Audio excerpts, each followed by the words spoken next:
Buenos días, familia, qué rico estar con ustedes otro domingo más en nuestro culto dominical. Le damos la bienvenida a todos ustedes y esperamos que sea un tiempo muy bueno de poder disfrutar juntos, de poder cantar y alabar al Señor, de poder aprender de su palabra y, a pesar de que estamos en nuestras casas, sentir el mismo espíritu, sentirnos juntos en coinonía, alabando a nuestro Dios. Y como recordamos todos los domingos, si estás con nosotros por primera vez, queremos recordarte y animarte a que nos puedas escribir al número que sale aquí abajito en pantalla. Nos puedes mandar un mensaje de texto, un WhatsApp, o nos puedes llamar para nosotros poder comunicarnos contigo, saber quién eres, poder orar por ti, conocerte y darte la bienvenida a nuestra familia. Así que eres totalmente invitado a ser parte de nuestra comunidad.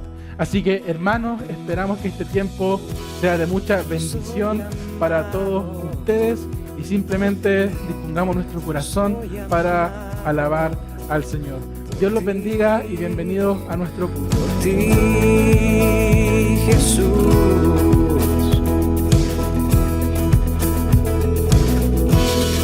soy llamado por ti, soy guardado. Hola hermanos, bienvenidos a un nuevo servicio. Es un placer poder estar con ustedes hoy junto a los chiquillos de la alabanza. Espero que hoy día podamos tener un tiempo grato alabando como un cuerpo al Señor. Y quiero que podamos empezar en comunidad, juntos, orando hacia nuestro Padre. Señor, tú eres poderoso. Tú desde el inicio sostuviste a tu creación. Desde el inicio planeaste un plan hermoso, mucho más allá de cualquier comprensión humana. De hecho, todavía no lo podemos comprender cuán grande amor el que nos salvó. Gracias, Señor, por aquel amor que tú tienes con nosotros. Que hoy, Señor, podamos responder en gratitud a este amor y que podamos cantarte a ti con toda nuestra alma y que perseveremos hasta el día final, hasta que vuelva el Rey. Señor, oramos en tu nombre y ayúdanos a deleitarnos al cantarte a ti. Amén. Hermanos, vamos a cantar Dios poderoso.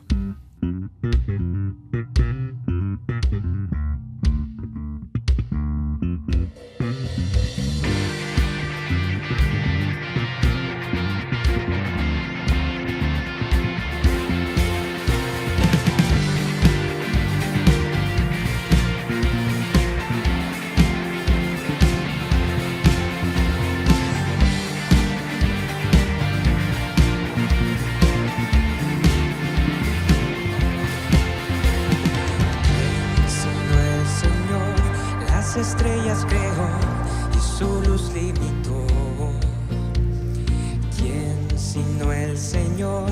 Sol y luna formó, movimiento les dio.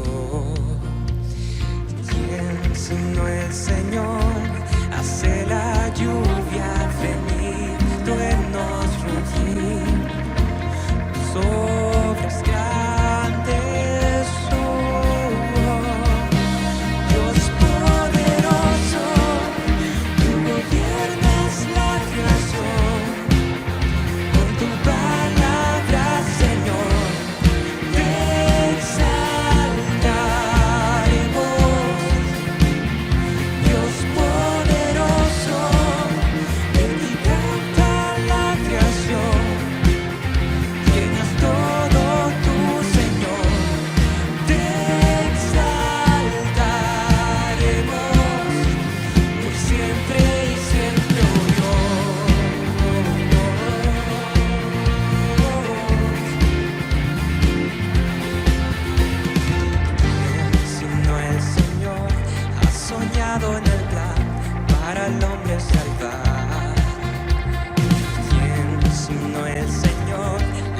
Al pecado con su sangre y amor.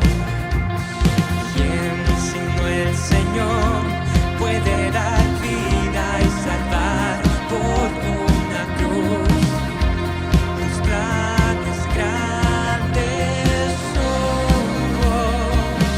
Dios poderoso, tú gobiernas la creación. Con tu palabra, Señor,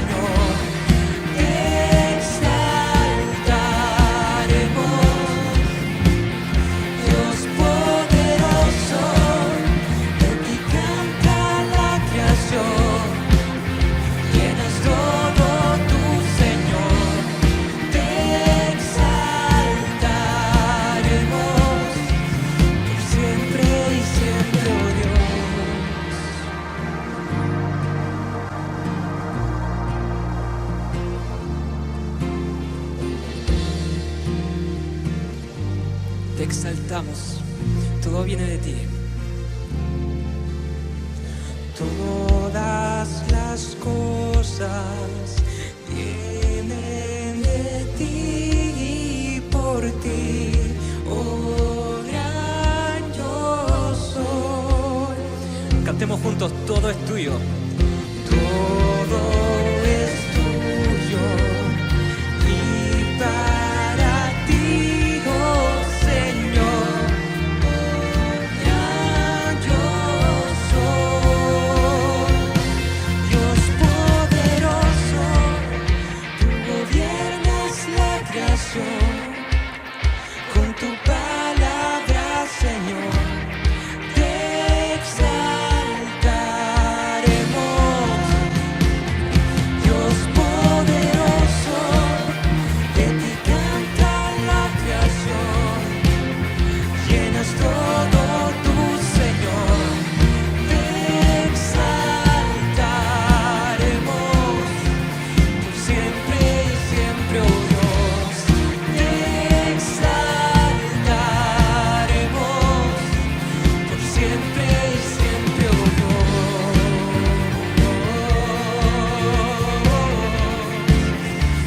Por siempre y siempre, oh Dios.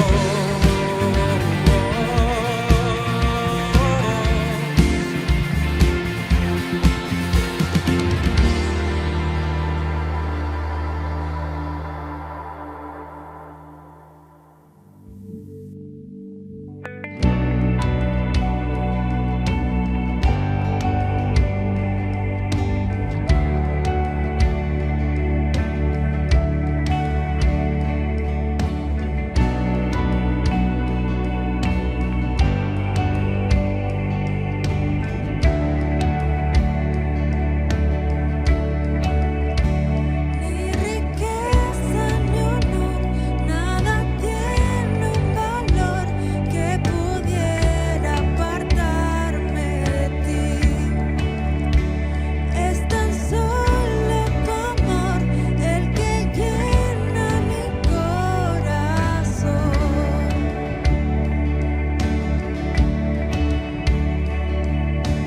Cristo, tu gracia fue la que rescató mi ser. Padre, ahora y por siempre tu rostro buscaré.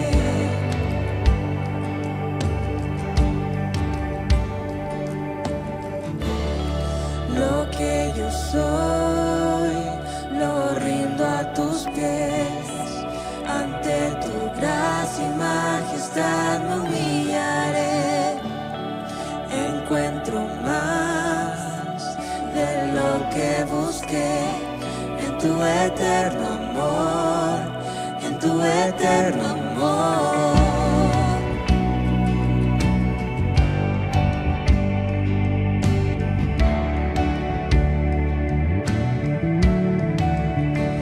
Mi orgullo dejé, mis deseos también, para darte mi adoración. Más que fama y honor, mi anhelo es buscarte,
encuentro más de lo que busqué en tu eterno amor, en tu eterno amor.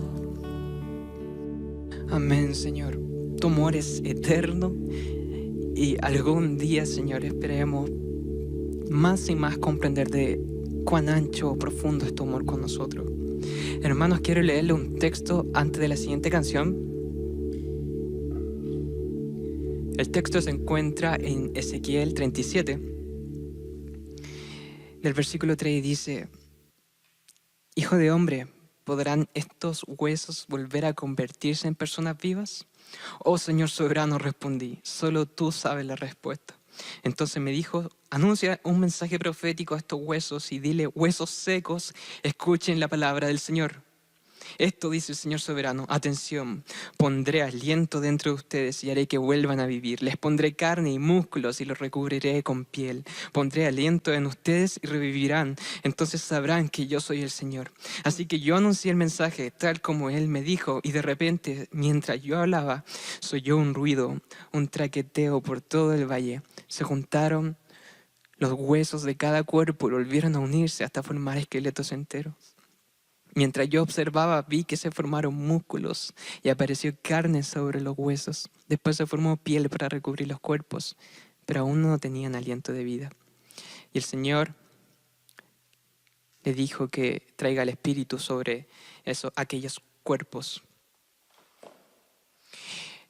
El fin de leer este texto es que podamos entender que Dios está dando vida a huesos secos a través del mundo. Él quiere utilizar a su iglesia a través de ello. Hay una visión profética que sale agua dando vida a través del desierto. Y nosotros somos aquella vida en Cristo que llega hacia el mundo. Que Dios nos avive en pasión y en amor hacia este mundo.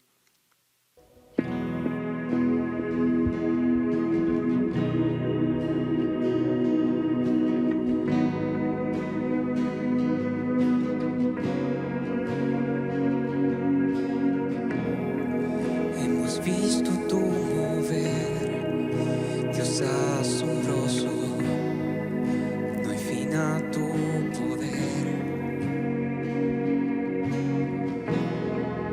Tus obras de ayer, solo el inicio de lo que vas a hacer. No hay muro que te detendrá, los montes moverás, todo es posible en ti.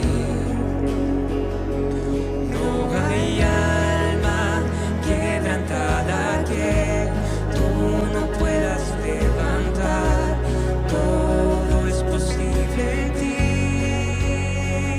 La oscuridad tú alumbrarás.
avivamiento, muévete, derrámate.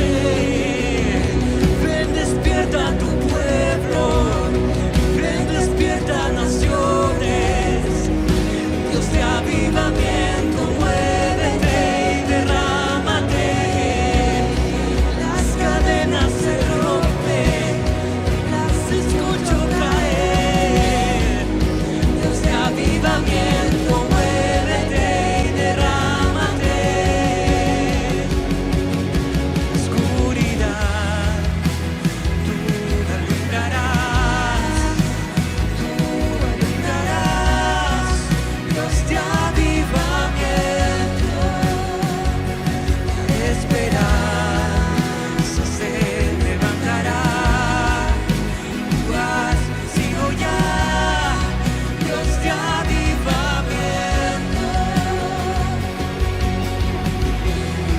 Ven, despierta tu pueblo, ven, despierta naciones.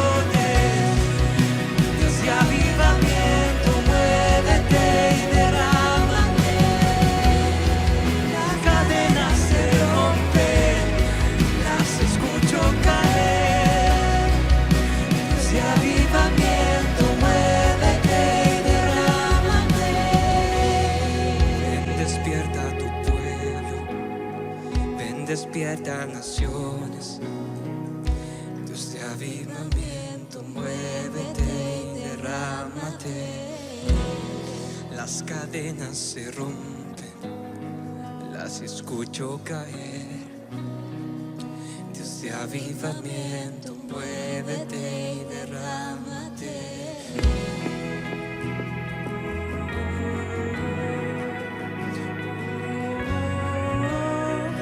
Dios de avivamiento, dile que te avive.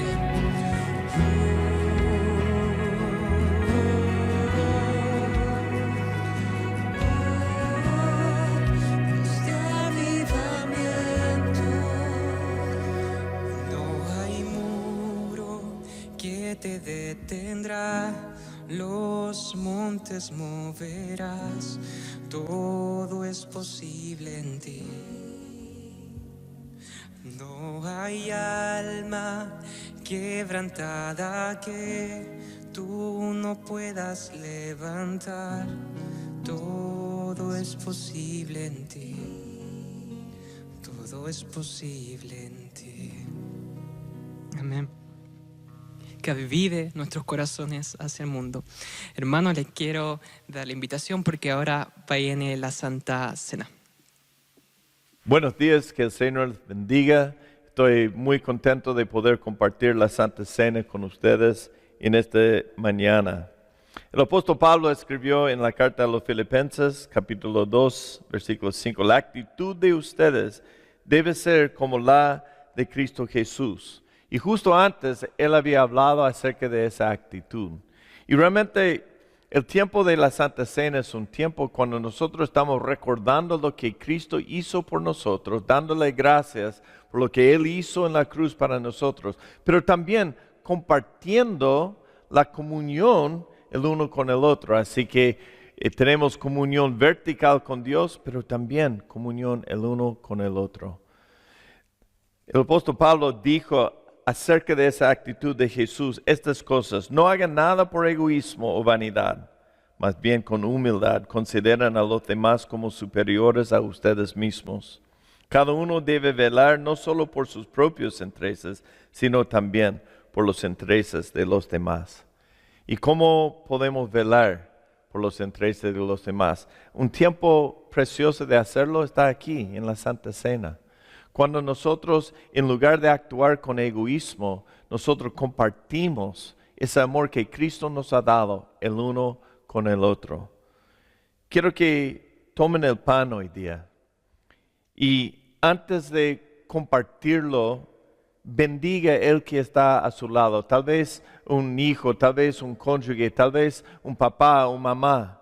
Pero que tomen el pan y piensen en estas palabras de considerar los demás superior a uno mismo, de buscar sus intereses antes de buscar sus propios intereses.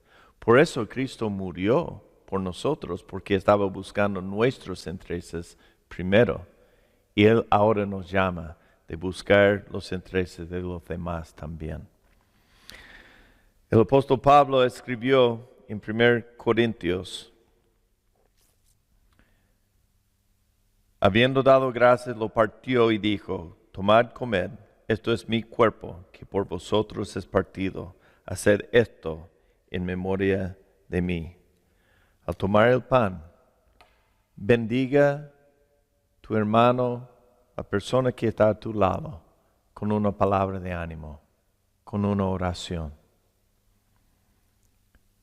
Yo parto el pan y les bendigo que Dios, por medio de su partimiento, de su cuerpo, sane todas sus heridas, si sean físicas, emocionales o espirituales. Tomemos el pan en memoria de nuestro Salvador, que partió su cuerpo por nosotros.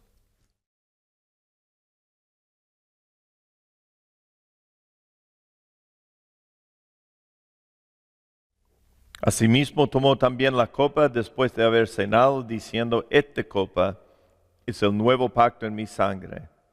Haced esto todas las veces que la bebieres en memoria de mí. Tomemos la copa. Y yo les bendigo a cada uno de ustedes, recordando que Cristo derramó su sangre para perdonar todos nuestros pecados. Perdónense también el uno al otro con el mismo perdón que Dios nos ha dado a nosotros.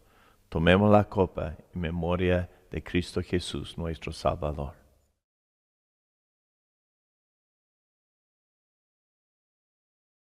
Señor, te damos gracias porque tú diste tu vida mostrando una actitud de humildad y de entrega buscando nuestros intereses primero. Así que nosotros en este momento, en este día, junto con el apóstol Pablo, declaramos lo que él también declaró, que por eso Dios lo exaltó hasta lo sumo y le otorgó el nombre que está sobre todo nombre, para que ante el nombre de Jesús se doble toda rodilla en el cielo y en la tierra y debajo de la tierra, y toda lengua confiese que Jesucristo es el Señor, para gloria de Dios Padre. Que el Señor les bendiga. Qué bueno es poder recordar semana tras semana lo que hizo Cristo Jesús por nosotros en la cruz. Recordemos cada día de nuestras vidas lo que Él hizo por nosotros, para que también nuestra vida tenga un propósito siempre. Dios es bueno, lo ha demostrado y lo sigue demostrando en nuestra vida y lo seguirá haciendo por la eternidad. Así que, hermanos, espero que estén disfrutando y aún nos queda mucho, así que vamos a continuar con la prédica con nuestro hermano Oscar Moreno. Muy buenos días, hermanos, que la paz del Señor sea con ustedes. Avanzamos en nuestro estudio de Juan y hoy vamos a terminar el capítulo 11 del Evangelio. La semana anterior con Kael vimos la resurrección de Lázaro, del amigo de Jesús, y es finalmente la última señal antes de la crucifixión del Señor. Entonces vamos a ver que no solamente Jesús resucitó a Lázaro, sino que también revirtió los efectos de 4 días de descomposición. El objetivo, hermanos, de esta gran señal es que los hombres, y entre ellos los discípulos, creyeran quién es Jesús, quién era Jesús, y que Dios fuera glorificado. Eso fue lo que hemos estado viendo estas semanas.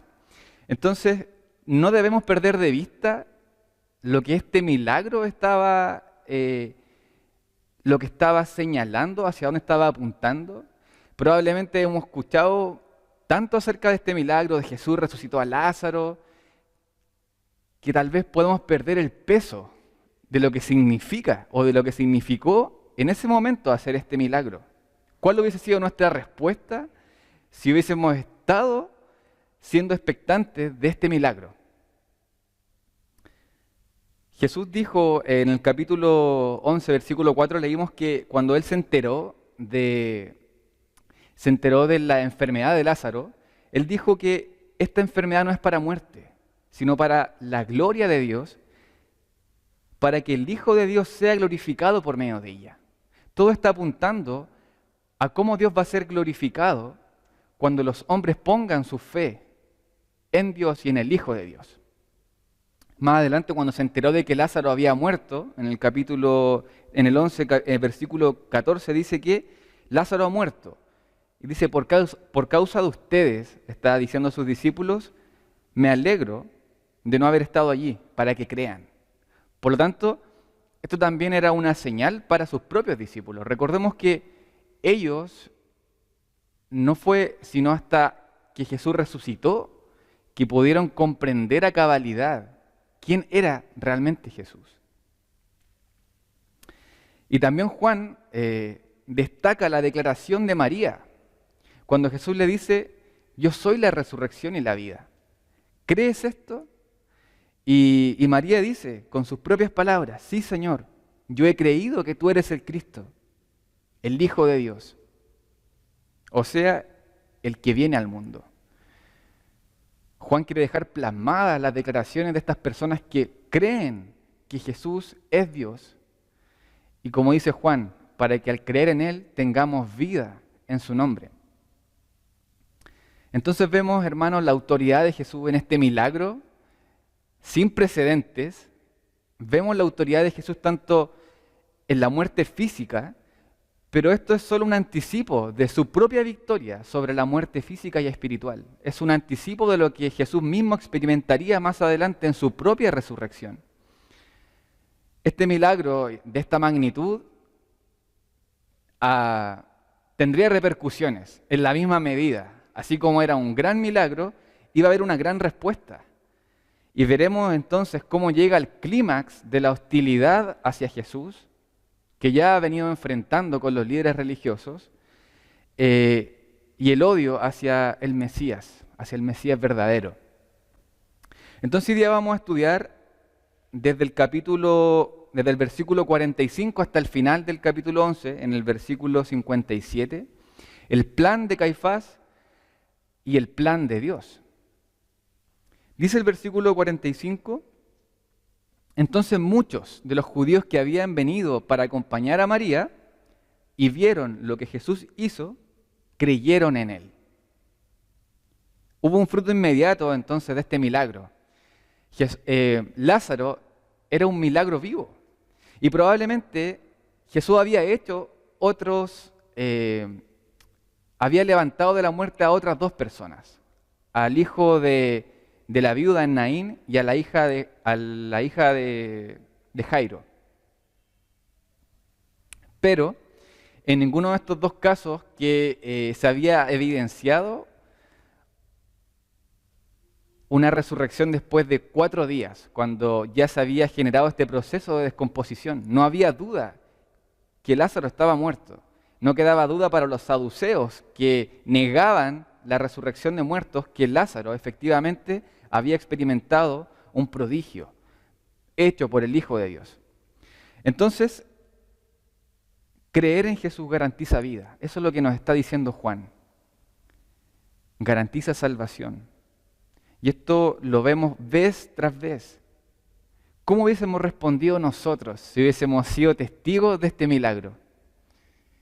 ¿Cómo crees que aumentó la fe tanto de María, de Marta y de Lázaro con esta señal, con este milagro? Ellos eran cercanos a Jesús, eran amigos de Jesús. Pongámonos tal vez en el lugar de ellos, ¿cómo habrá sido luego de que se llevara a cabo este milagro? Para ellos, esta cercanía, cómo arraigó una confianza aún mayor en Jesús, no solo como un amigo, como hombre, sino ahora como el Hijo de Dios, como el Mesías.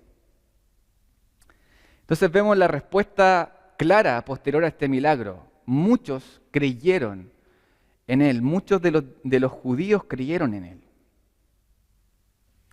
El versículo 46 dice lo siguiente: pero algunos de ellos fueron a los fariseos y les dijeron lo que Jesús había hecho. Vemos otra respuesta. sin duda las autoridades religiosas tenían que enterarse de esto. Un milagro de esta magnitud tenía que ser interpretado por el concilio, por el Sanedrín en Jerusalén y dar una versión o una interpretación oficial. A lo mejor muchos de los que estaban en ese lugar en Betania, cuando experimentaron y cuando vieron este milagro, obstinados también por su incredulidad, fueron a Jerusalén y anunciaron lo que habían visto. Y sin duda este anuncio cayó como una bomba sobre el Sanedrín. Vamos a explicar más adelante qué es el Sanedrín. Y precipitó finalmente este anuncio una drástica decisión, el plan de Caifás. Sigamos leyendo entonces en el versículo 47 hasta el 48. Entonces los principales sacerdotes y fariseos reunieron el concilio y dijeron: ¿qué haremos? Porque este hombre hace muchas señales. Si le dejamos así, todos creerán en él y vendrán los romanos y destruirán nuestro lugar santo y nuestra nación. Tenemos que meternos un poco, hermanos, en el contexto. Esto es básicamente una olla a presión. Jesús ha hecho señales innegables, ha hecho milagros, sanidades, ha tenido discusiones con las autoridades religiosas, pero esto es el clímax, esto es finalmente el punto más alto en el que las autoridades religiosas se ven tal vez sobrepasadas. Ellos temen que se llame la atención de la multitud, se genere una revuelta y esto despierte la atención de Roma, con consecuencias fatales para toda la nación. En el contexto político, los romanos habían tomado dominio de todo el Medio Oriente un siglo antes de los días de Jesús. Y los judíos experimentaban todo el tiempo la opresión de este pueblo. Ellos tal vez querían ser libres, pero también querían evitar una revuelta que ocasionara que Roma aplacara esto a través de una intervención y destruyera el templo y destruyera al lugar santo. Entonces, vivían con la constante amenaza de una eventual intervención de Roma. Y aquí vemos claramente que ellos quieren evitar eso. Dice, ¿qué haremos? Porque este hombre hace muchas señales. Si le dejamos así, todos creerán en él y vendrán los romanos y destruirán nuestro lugar santo y nuestra nación. Esta es la primera vez que se menciona la palabra romanos en el texto, y si es así, es porque este asunto había tomado bastante fuerza. No solo se estaba quedando a nivel de la nación judía, sino que podía tener repercusiones a nivel del imperio romano. Ahora, el Sanedrín era el concilio, era el organismo que gobernaba la nación judía, obviamente bajo la dirección de Roma, y estaba constituida por 71 miembros. Entre ellos estaban los ancianos, que era el grupo aristocrático de la época, los principales sacerdotes, que eran los saduceos, y también los maestros de la ley, o escribas, y dentro de ellos los fariseos. Entonces estaba constituida por 3 grupos principalmente, y el sumo sacerdote era el presidente. Y en este caso, Caifás era el sumo sacerdote y presidente, o quien presidía este concilio. Dentro del judaísmo habían sectas, estaban los saduceos y los fariseos. Habían diferencias y habían semejanzas entre ellos, pero si algo queda claro es que había por parte de ellos temor por lo que estaban viendo en cuanto a este movimiento alrededor de Jesús, y tenían que tomar una decisión, porque si no, Roma iba a atacarlos, iba a destruir la nación, y no solo tenían tal vez el temor de que Roma lo hiciera, sino que el propio Mesías, Jesús, a quien no habían aceptado y a quien habían rechazado. Sin embargo, ellos no entendían que Jesús mismo había dicho que la naturaleza del reino de Dios no era militar. Jesús no iba a ingresar a Jerusalén con un gran ejército. Él iba a entrar días antes de su muerte montado en un burrito. Irónico. Jesús no vino a hacer una revolución política. El reino que vino a establecer, el reino de su padre, era un reino espiritual, es un reino espiritual. Y no iba a ingresar con armas a Jerusalén, todo lo contrario. Y a pesar de eso, las autoridades temen que todo lo que habían construido fuera derrumbado. En Juan 6:15 dice que incluso Jesús había negado a que las multitudes enfervorecidas le hicieran rey. Eso buscaban las multitudes, levantar un rey, un líder militar. Jesús se negó a eso. Jesús tenía claro cuál era la naturaleza del reino que vino a establecer. Más adelante seguimos entonces con la lectura, dice: entonces Caifás, uno de ellos, sumo sacerdote aquel año, les dijo: vosotros no sabéis nada, ¿no pensáis que nos conviene que un hombre muera por el pueblo y no que toda la nación perezca? Esto no lo dijo por sí mismo, sino que como era el sumo sacerdote aquel año, profetizó que Jesús había de morir por la nación. Y no solamente por la nación, sino también para congregar en uno a los hijos de Dios que estaban dispersos. Así que desde aquel día acordaron matarle. Hermanos, procesemos este pasaje. Es muy profundo y va a ser el que contiene la médula de este mensaje. Caifás entonces era el sumo sacerdote, era quien presidía este concilio y además era saduceo. Él no creía en la resurrección de muertos, pero ya no cabía duda que Jesús había resucitado efectivamente a alguien que estaba muerto, Lázaro, y que ahora caminaba como uno que estaba completamente vivo. Los fariseos sí creían en la resurrección de muertos, creían en espíritus, y eran mucho más oponentes al imperio romano que los saduceos. Los saduceos eran, entre comillas, más flexibles y no eran tan religiosos y se preocupaban más de los asuntos políticos. Por eso vemos esta respuesta de parte de Caifás, un saduceo, querer estar bien con Roma. Y a pesar de las diferencias que hay entre fariseos y saduceos, ellos echaron por tierra esas diferencias para llegar a un acuerdo, matar a Jesús. El complot para matar y dar muerte al autor de la vida. Flavio Josefo, un historiador judío, cuenta que los saduceos eran bastante arrogantes, poco amistosos, y de hecho no está tan lejano a la realidad cuando escuchamos a Caifás hablar y a referirse al concilio. Le dice: ustedes no saben nada, son ignorantes, no se dan cuenta qué es lo que nos conviene. Y lo que convenía era que Jesús muriera. La propuesta, la conclusión a la que llegó Caifás era que un solo hombre muriera y no que toda la nación fuera destruida.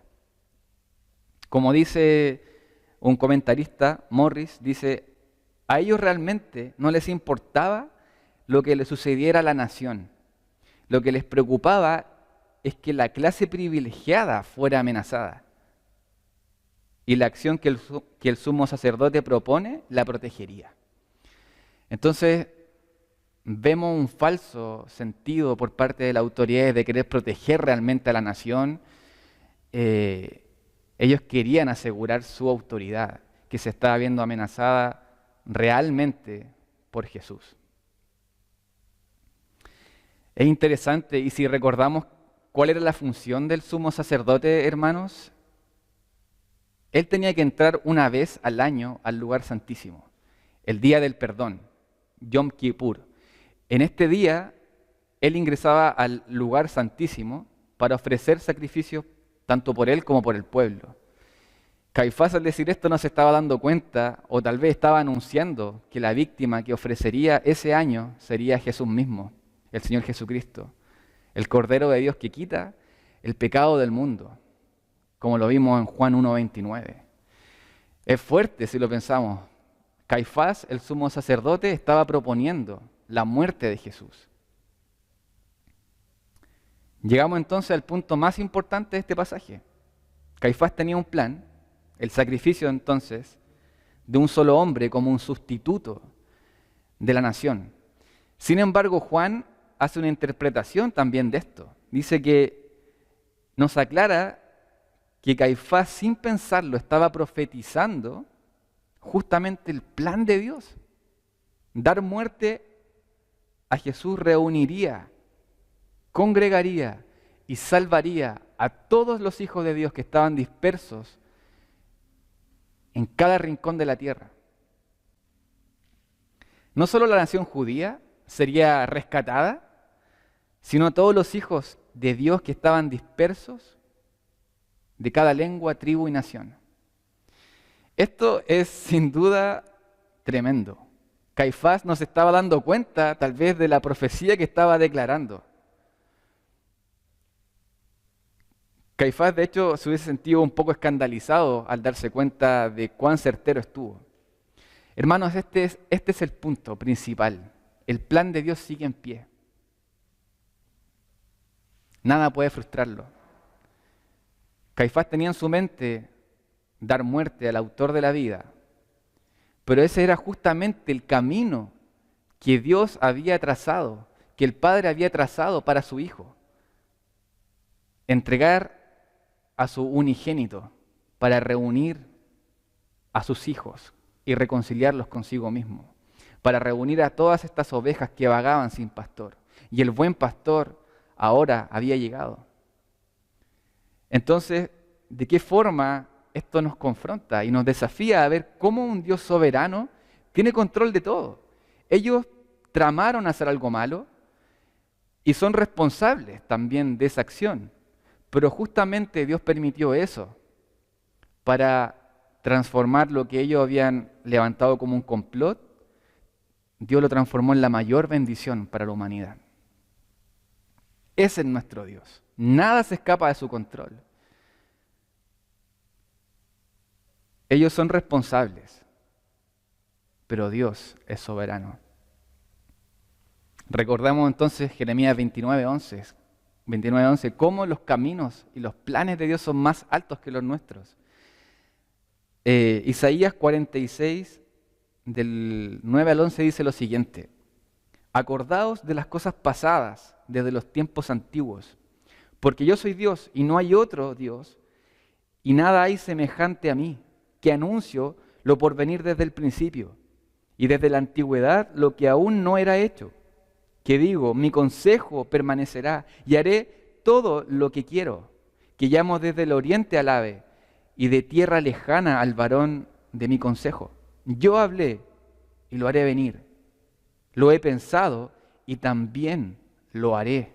Entonces, ¿de qué manera afectará nuestra vida el comprender y el poder admirar a un Dios soberano? El Dios alto y sublime, soberano, se involucra en su creación. R.C. Sproul dice lo siguiente: la mentalidad secular, la mentalidad del mundo, dice que Dios es un espectador en el cielo sin control inmediato sobre lo que sucede en la tierra, mientras que los cristianos de la iglesia de todos los siglos siempre han tenido un sentido agudo de que este es el mundo de nuestro Padre y de que estos asuntos de los hombres y las naciones, en el análisis final, están en sus manos. El cielo gobierna. El cielo gobierna. A pesar de lo que el hombre pueda tramar, los planes de Dios se llevarán a cabo. No vemos a este Dios soberano actuando separado de su creación. Él se involucra en ella. Él se involucra. Otro punto importante es el concepto de reunir o congregar, como se menciona en el pasaje que leímos. ¿Cómo seríamos reunidos en uno? Jesucristo. De hecho, Él lo había mencionado también en Juan 10, versículo 16. Dice, también tengo otras ovejas que no son de este redil. Aquellas también debo traer. Y oirán mi voz, y habrá un rebaño y un pastor. De una u otra forma, tú y yo hemos sido reunidos, congregados en uno, Cristo. Lo que el pecado dispersó, la salvación a través del Hijo de Dios lo ha reunido. Hemos sido congregados en uno, en un solo cuerpo, Estábamos dispersos, pero hemos sido congregados en Jesús. Y Caifás estaba diciendo esto. Nos conviene que un solo hombre perezca en vez que toda la nación perezca. Y no solo los judíos, sino todos los hijos de Dios seremos reunidos en Jesús. Hay imágenes también de esto en el Antiguo Testamento. Oseas 11, del 10 al 11 dice: en pos de Jehová caminarán, él rugirá como león, rugirá, y los hijos vendrán temblando desde el occidente. Como ave acudirán velozmente de Egipto y de la tierra de Asiria como paloma, y los haré habitar en sus casas, dice Jehová. El león de Judá, el león de la tribu de Judá rugió, y las ovejas oirán su voz. Las ovejas oirán su voz y vendrán a él. Qué bendición, qué profundo, qué tremendo, cómo los planes de Dios se van llevando a cabo en el momento propicio, en el momento preciso. Y estas ovejas serán congregadas en un solo redil, y nosotros somos parte de ese redil y hemos sido convocados para llevar muchas ovejas al redil. ¿No es acaso eso una tremenda bendición? Vemos también las consecuencias de esto. La historia nos cuenta que en el año 70 después de Cristo, los romanos, encabezados por Tito, invadieron la ciudad y destruyeron Jerusalén y el templo. Por lo tanto, el lector de Juan, que se escribió 90 después de Cristo, sabían que esto había ocurrido. Y es súper irónico, paradójico. El Sanedrín quiso preservar su posición, preservar a la nación, el templo, el lugar tal vez que más idolatraban el templo. Sin embargo, terminaron destruyéndolo. Y en el año 70, Roma finalmente destruye Jerusalén. Esto generó que cesaran los sacrificios de animales. Tanto el partido saduceo como el Sanedrín se desmembraron. Y en su intento por salvar sus posesiones y lugares, terminaron destruyéndolos. Pero algo no pudo ser destruido. Aquello que Jesús comenzó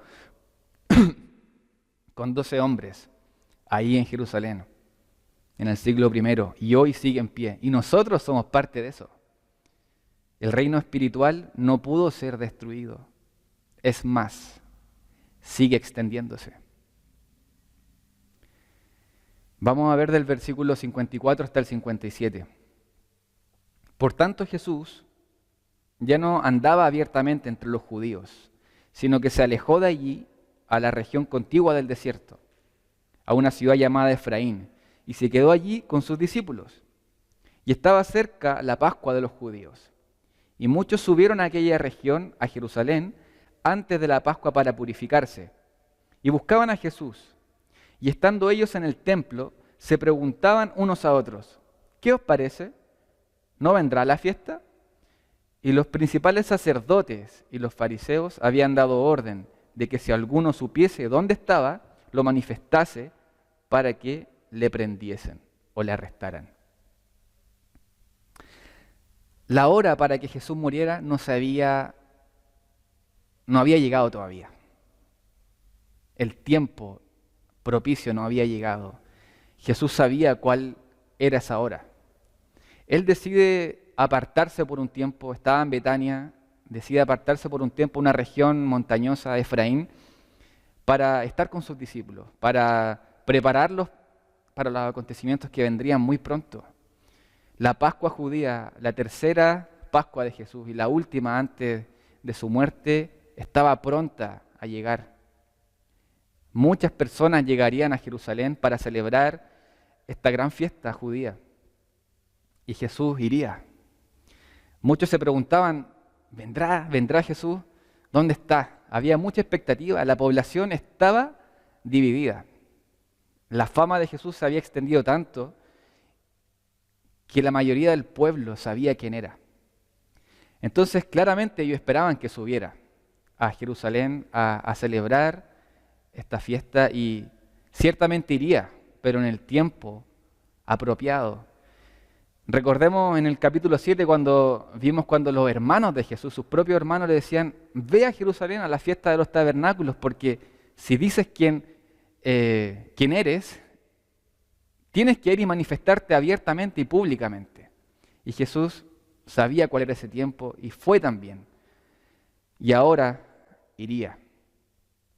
Pero antes de eso, antes de ir públicamente a Jerusalén, pasó un tiempo apartado. Él iría y enfrentaría sus últimos días en este mundo. Antes de partir, sí nos deja uno de los discursos más hermosos que vamos a pasar también a estudiar próximamente en Juan. Pero el plan o el complot ya estaba listo. Jesús ya había sido sentenciado a muerte por las autoridades. Ellos solo estaban buscando el momento adecuado para arrestarlo sin levantar mucho alboroto. Y de hecho ellos no querían que fuera durante la Pascua porque estaba llena la ciudad de peregrinos. Ellos querían arrestar a Jesús, llamar a un par de testigos falsos, interrogarle, sentenciarlo a muerte. Y sabemos que todo ese plan que estaban armando era una farsa porque ya habían decidido matar a Jesús. Entonces, hermanos, todo este recorrido por el capítulo 11 nos deja muy en claro que servimos a un Dios que sabe lo que hace. Esto no pilló por sorpresa a Dios en el cielo. Los planes que estaba tramando Caifás o el Sanedrín no fue una amenaza y Dios tuvo que tomar un plan B, para nada. Dios tenía claro cuáles eran sus planes y esos planes se iban a llevar a cabo en el momento correcto y de la forma que Él lo había preparado de antemano. Vemos que Dios prepara estas señales, la resurrección de Lázaro, para que creamos en Él y para que esto traiga gloria a su nombre. En amor nos busca y nos da un entendimiento de su persona para que en base a ese conocimiento tomemos una decisión. Somos confrontados vez tras vez en el Evangelio de Juan con la persona de Jesús, el protagonista de la historia. Sus palabras, sus acciones no pueden dejar neutral a nadie, no pueden dejar indiferente a ninguna persona. Hay una decisión que tomar. Creer en el Hijo de Dios garantiza la vida y una respuesta de servicio a su causa.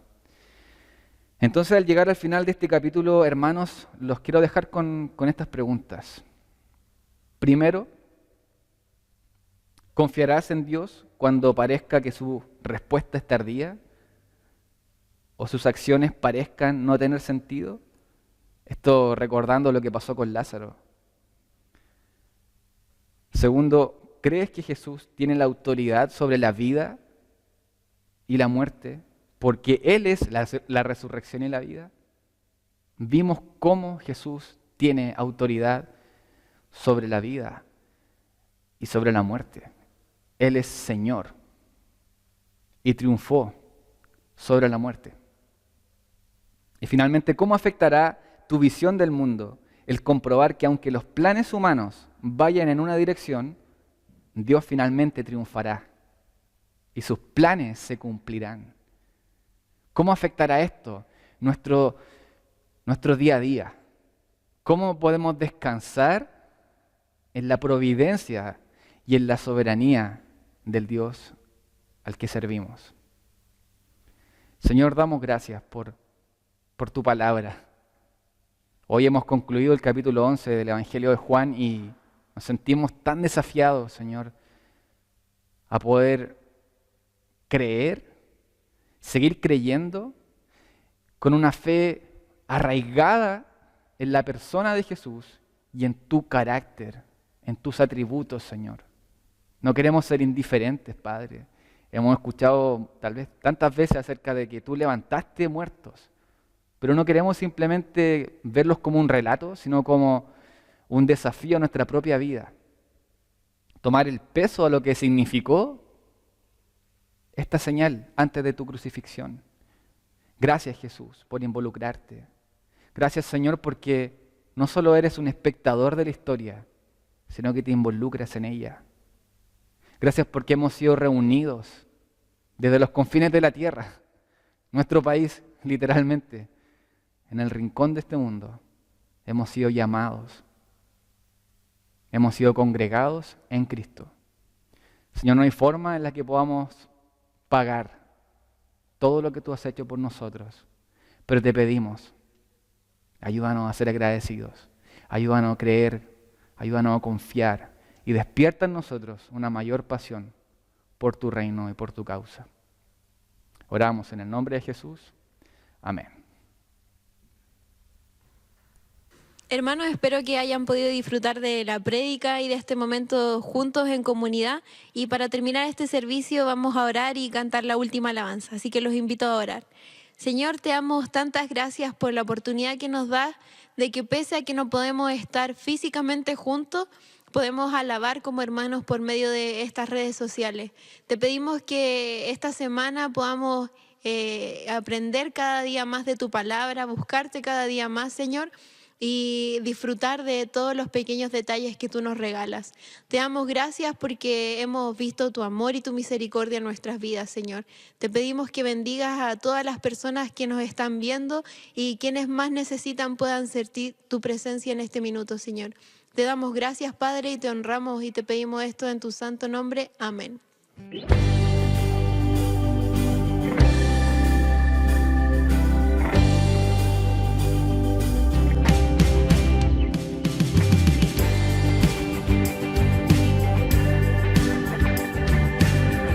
Somos el pueblo de Dios. Somos el pueblo de Dios. Somos un pueblo especial, llamados para anunciar las virtudes de aquel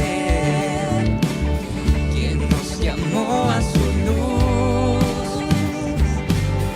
Somos el pueblo de Dios, su sangre nos redimió.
El pueblo de Dios, somos el pueblo de Dios,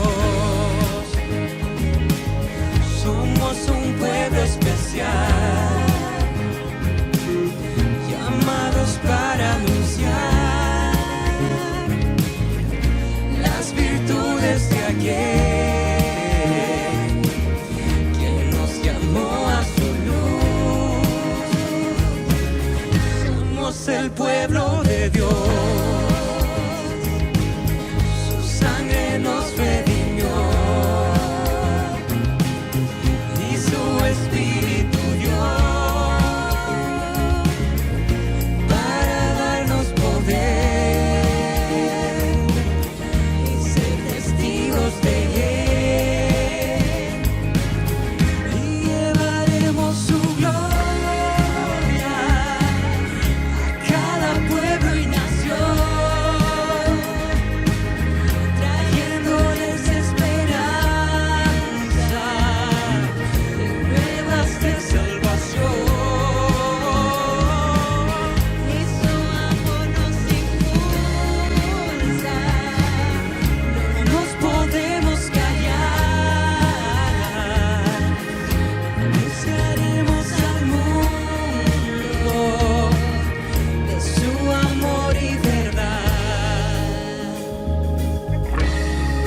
vez somos el pueblo de Dios.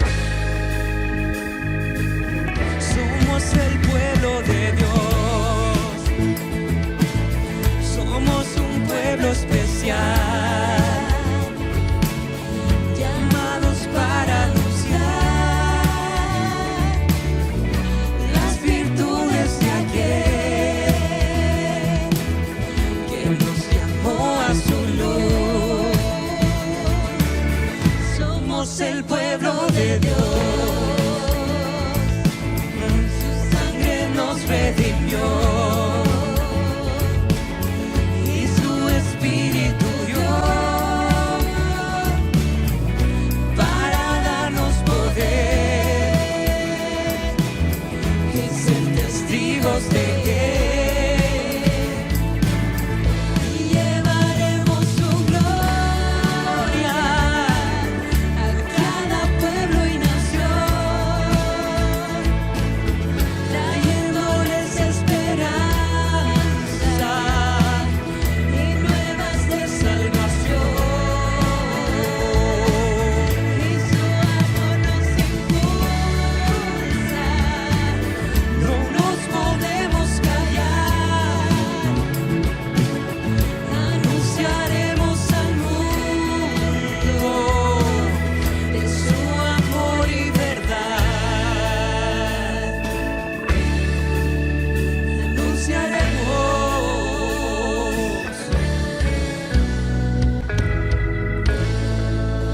Amén, hermanos. Somos el pueblo de Dios. Cuídense, sigamos con el culto.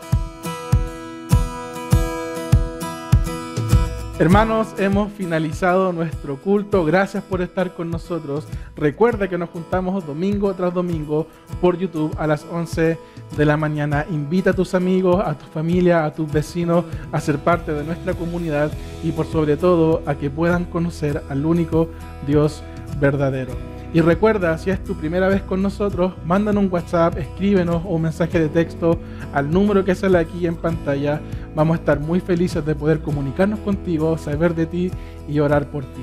Así que hermanos, que sea un buen domingo, que sea una buena semana y recordemos siempre el amor de Dios y su misericordia en nuestras vidas. Que el Señor los bendiga. Por ti, Jesús.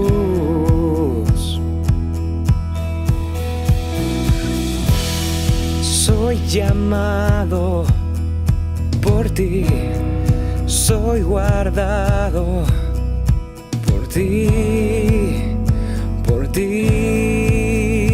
Jesús.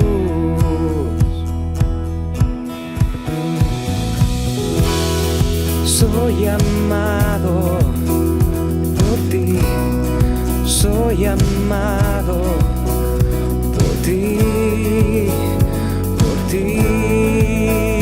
Jesús.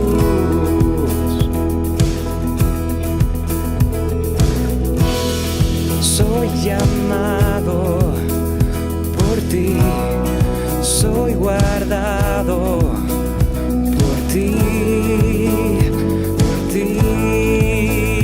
Jesús.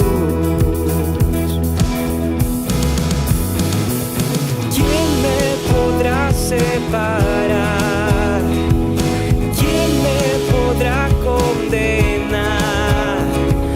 Si Cristo vino a salvarme a mí.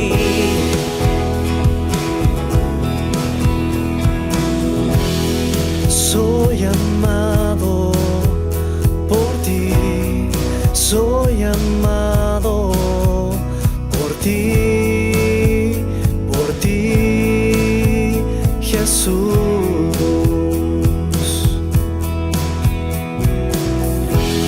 Soy amado por ti, soy guardado por ti,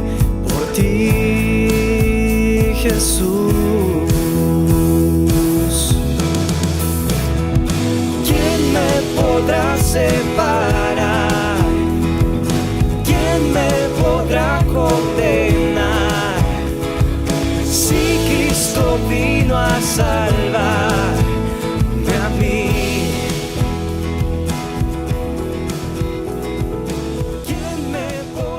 sepa